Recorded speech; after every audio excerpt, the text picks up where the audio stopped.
tahay inay isku si u wada guursadaan guryo isku mida ay galaan isku si ay u wada noolaadaan taana waxaa ka dhasha dhaqanka aan wanaagsanayn ee takallufka la yidhaah ilaahay subxaana wa tacaala nebigeenni maxamed isagoo la hadlaaya uu amray inuu yidhaahdo wamaa ana min almutakallifiin anuu ka mid meeyi kuwa iskallifo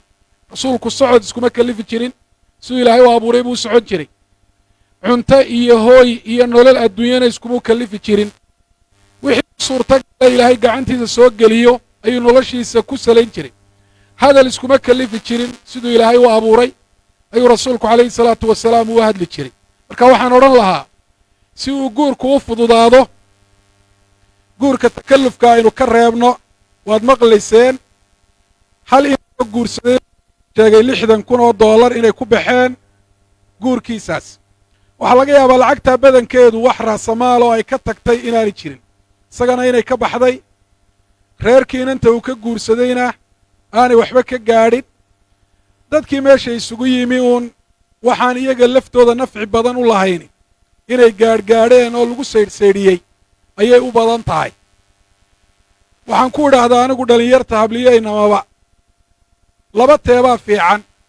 inanku inuu lacag badan oo halkaa lagaga kaco u bixiyo iyo inanka iyo inanta mas-uulkeeduba inay ku heshiiyaan in lacagtaasi jago uu ku iibsado inaanan jago lahayn guri aan lahayn waxuu ku guri galo u diyaarsanay aanay jirin ayaa lacagta u tirada badanee muddo dheer uu ururinayey golahaa la ysugu yimi ayuu kaga tegayaa wax macno ay samaysana ma jirto waxaan odhan lahaa takallufkaasi aynu ka reebno guurka sida ilaahay subxaana wa tacaala inoo jideeyey nebi maxamedna qowl iyo ficilba uu inoogu caddeeyey aynu fududayno waad mahadsantihin dhammaantiin jazaakum allahu khayra sala allahu calaa nabiyina maxamed aad buu sheekhu u mahadsan yahay markan waxaan u yeedhayaa xildhibaan axmed maxamed diiriye nacnac oo aan kelmad siinayo innagoo ku soo dhow inaynu bilowno inaynu soo saarro 12 maanta halkan aynu ugu dabaaldegaynay waxaa yar inooga hadheen in deliverygii amaba geygeynta cuntadu ay tahay lacag la'aan laakiin keliya aad dalbanayso uun cuntada lambar 2 waxaanu soo kordhinay adeegga mootada oo ah adeeg meel kasta oo aad ka doonaysa magaalada hargeysa 8,000 oo shilin kuugu adeegayo alaabtaad u dhiibato si ammaana kuugu geynaya waxaa ka shaqaynaya adeeggaasna inamada mootada ee gadaasheenna jooga ama halkaa horteenna soo taagan kuwaasoo u cadbisan shaqada islamarkaana diyaar kuwa 24 saacadoodba ugu dambayn anigoon hadalka ku dheeraanayn maadaama uu yahay adeegga dhoweeya adeeg dhallinyarada la saaxiiba shirkad ahaan waxaan ballan qaadaynaa inaannu shaqaalaysiino 20% dadka ku guulaysta barnaamijka aroos wacan ee 30 qofa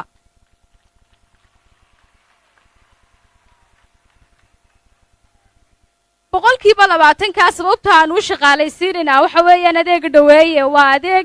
mar kasta dhallinyarada la ah adeeg dhiirigeliya islamarkaana jaanis iyo fursad siiyaa isku soo saaraan boqolkiiba 20 dhallinyarada ahi waxay isugu jiri doonaan haddii ilaahay ka dhigo wiilal iyo gabdho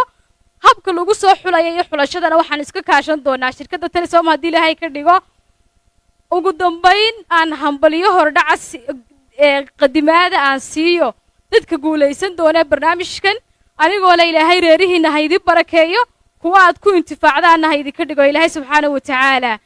waxaan idinkaga tegayaa inuu yahay dhoweeye saaxiibka dadweynaha dhammaantiinna aad qiraysaan maadaama maantana aanu shaqaalaysiinay 20% ku guulaysan doona barnaamijkan waa mahadsantihiin aad iyo aad baan ugu mahadnaqayaa shirkadda dhoweeye oo iyadu run ahaantii